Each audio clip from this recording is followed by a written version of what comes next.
we talk about the bicycle thing, electric bicycle, so right now they are importing 90% of their components from China. So government can dive into that and say that you have to go for the make in India components and everything. And if we go for the two-wheeler market like Ola or Hero Electric, so their components like the forging components and everything, they are sourcing from outside also, and they are getting it sampled in India also. So if the cost gets matched up, so they say that we can go for the India too. So the government can dive in and see what more can be done.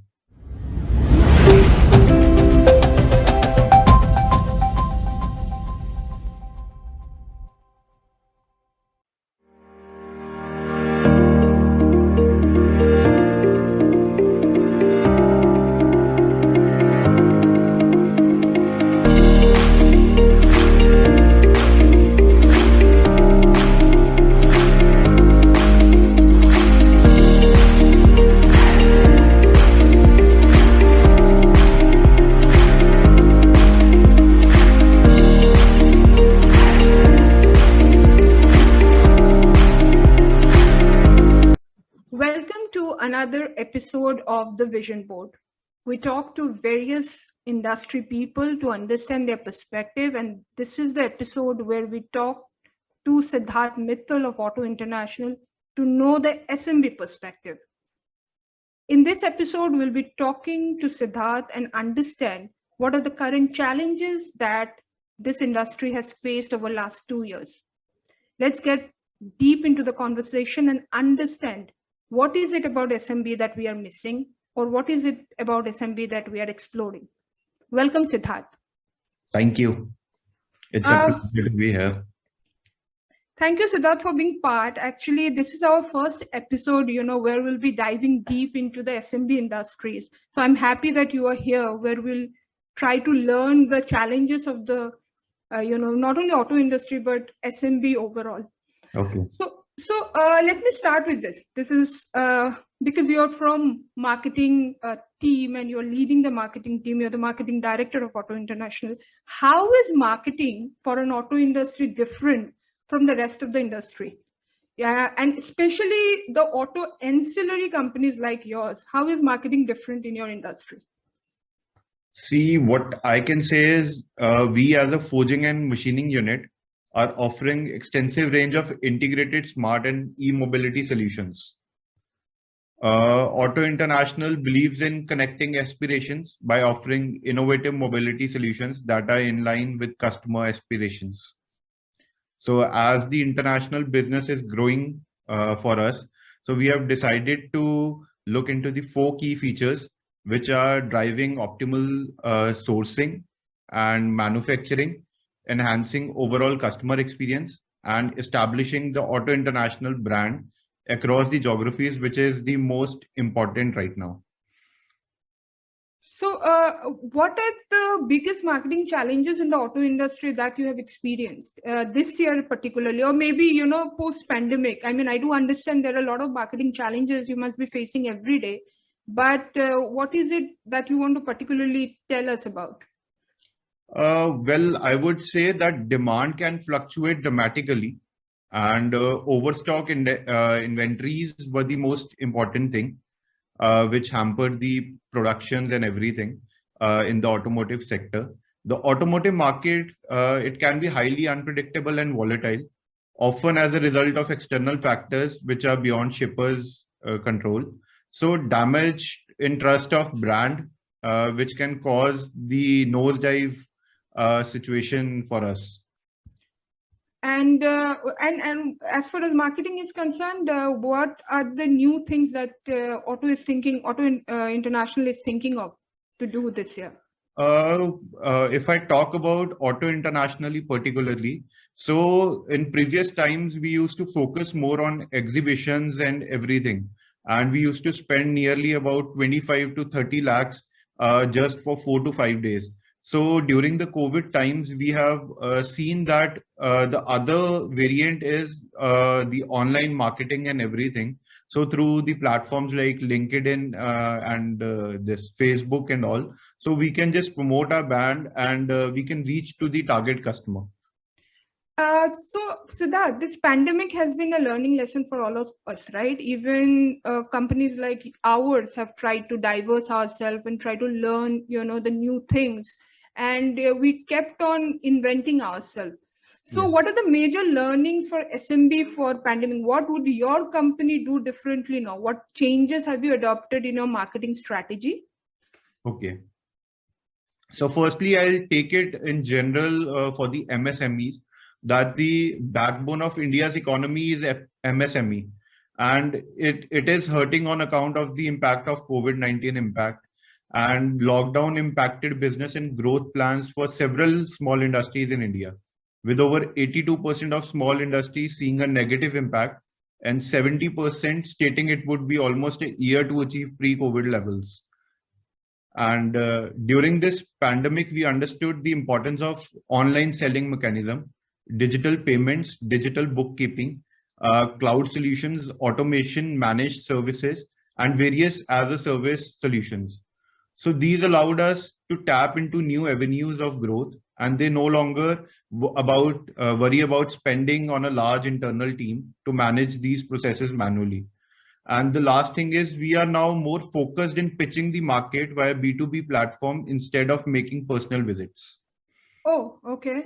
Yeah. And how do you think brands are leveraging this marketing to create a separate brand name in the industry? For example, Auto International, right? I mean, everybody must be doing something different, but for, say, your company, what is it that you are doing differently to create your brand name?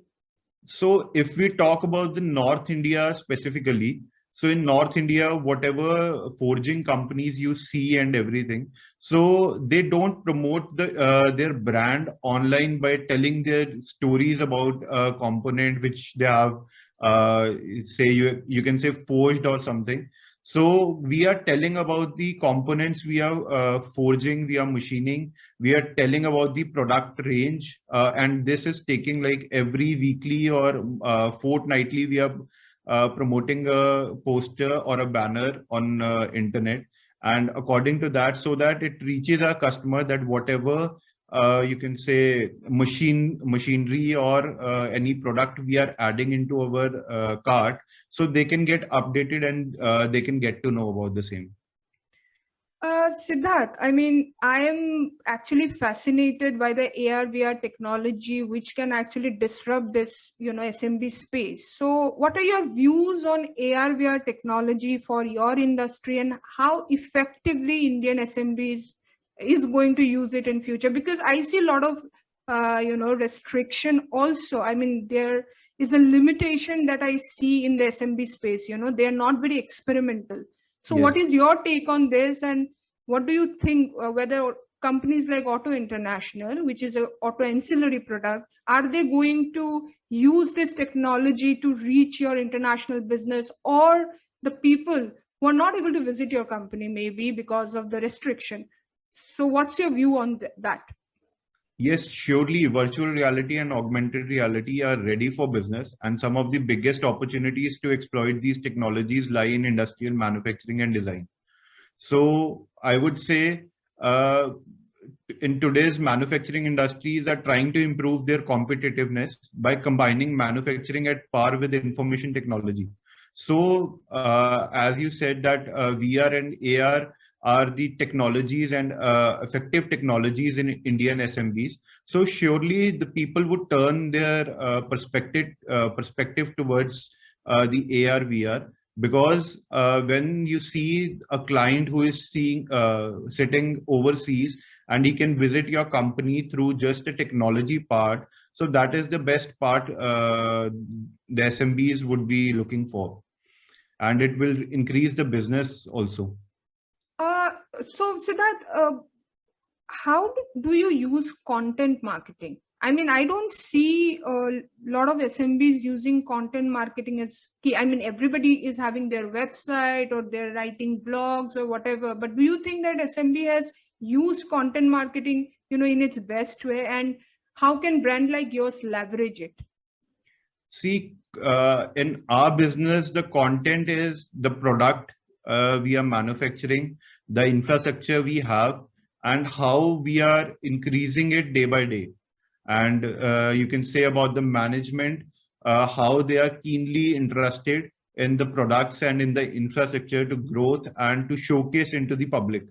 So I would say that with the coming times, the people's mind are changing. And since I have joined the business, it's been 3 years now. So I have seen the change in my company also. Like my father, he is the MD of the company.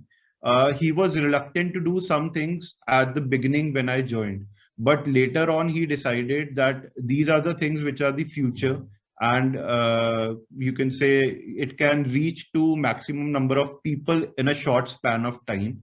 So he adapted those changes and he went on to that. Siddharth, I mean, I'm really excited about the EV boom in India. So what's your take on it? How far is it going? How far you guys are taking the advantage of this EV boom? Is Auto International doing anything special for this particular industry, and how you're going to leverage it? Auto International has recently sampled with their aluminum forging components, and we are proud to say that now we can manufacture the aluminum forging from 500 grams to 6.5 kgs on our screw presses. So we are ready with the change, and we are now exploring different aspects in which we can enhance our capabilities and we can reach to the maximum customers for the EV sector. Because the Indian EV market is currently in its infancy and is estimated growth at compound annual growth rate of 90% from 2021 to 2030. And in terms of penetration, EV sales accounts for barely 1.3% of total vehicle sales in India during 2021.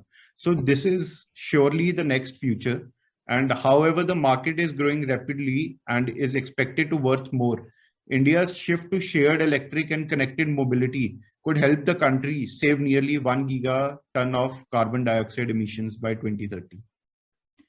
And what are your expectations from, say, the government, for this kind of boom? I'm sure government is doing a lot of stuff, right? But is there anything that the SMB companies like you want to tell the government? I mean, we have seen a lot of reports that government is giving a lot of schemes, so that India can get into that boom, right? And almost at par with the world. So what are your expectations from, say, a government in this perspective? See, I would say whatever research I have done for the EV sector right now, if we talk about the bicycle thing, electric bicycle. So right now they are importing 90% of their components from China. So government can dive into that and say that you have to go for the make in India components and everything. And if we go for the two-wheeler market like Ola or Hero Electric, so their components like the forging components and everything, they are sourcing from outside also, and they are getting it sampled in India also. So if the cost gets mashed up, so they say that we can go for the India too. So the government can dive in and see what more can be done. And you are positive about it? Yes, I am positive. Great. Siddharth, we have almost covered the business part. We tried to get your views on business. Now it's time to know you a bit. So it's the personal section of the vision board. Okay. Very simple question. You are an engineer. Why did you opt for the marketing department of your company? What makes marketing so interesting for you? So what I believe is that engineering every day, we come across problem statements which are out of our curriculum books. Also, there are problems which are not available on any website. So we have to solve the statements hypothetically on the spot. Therefore, I believe a common person will look for answers in a conventional way, whereas an engineer will look at from all possible ways. And I believe that in marketing, I can solve the problems with my analytical thinking. Moreover, I find as an engineering background, I can give complete solution as a techno-commercial person. Okay, interesting. So, Siddharth, what made you join the family business? Was it a tough decision, or what is an easy one? Because I already have a business, and I need to help my father, and that's why I've joined. Or is it something more to make the industry big? See, when I was in my childhood, in the business families, it is very common that the parents say that at last you have to handle your family business. It was the same with me, but during my graduation time, my father told me that whatever you want to do, you can pursue. We have no restrictions for you.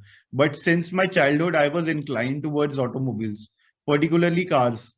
So when I had to make my decision to enter into business, my passion was one of the inclinations which led me here, because we were doing the automotive parts and we were associated with all the automotive companies. So during my college days, I used to organize a lot of fests and programs, which helped me recognizing my ability of management. And I was ending somewhere with the technical education I was doing. So decided to kickstart my family business by looking after the export marketing, especially. So after deciding the first thing, it was to get an exposure for the same. So I did an internship in Sonalika Tractors International Business Office, where I got to learn a lot. And that was the time I was sure about my decision. So I would say it was not that tough for me to decide. It was not that tough for you, right? Yes. And what is it that you have done differently from your father, at least in terms of thinking, in terms of executing? What is it about this generation which we are doing differently, you think? I believe for a span of time and everything, I would be needing his guidance for sure. But there are various decisions where I can take the risk of going into the market and getting some failure. Whereas he is like that, we need to think a lot and we can see whatever is the best that comes along. So I think the risk taking factor is a much more in me rather than my father.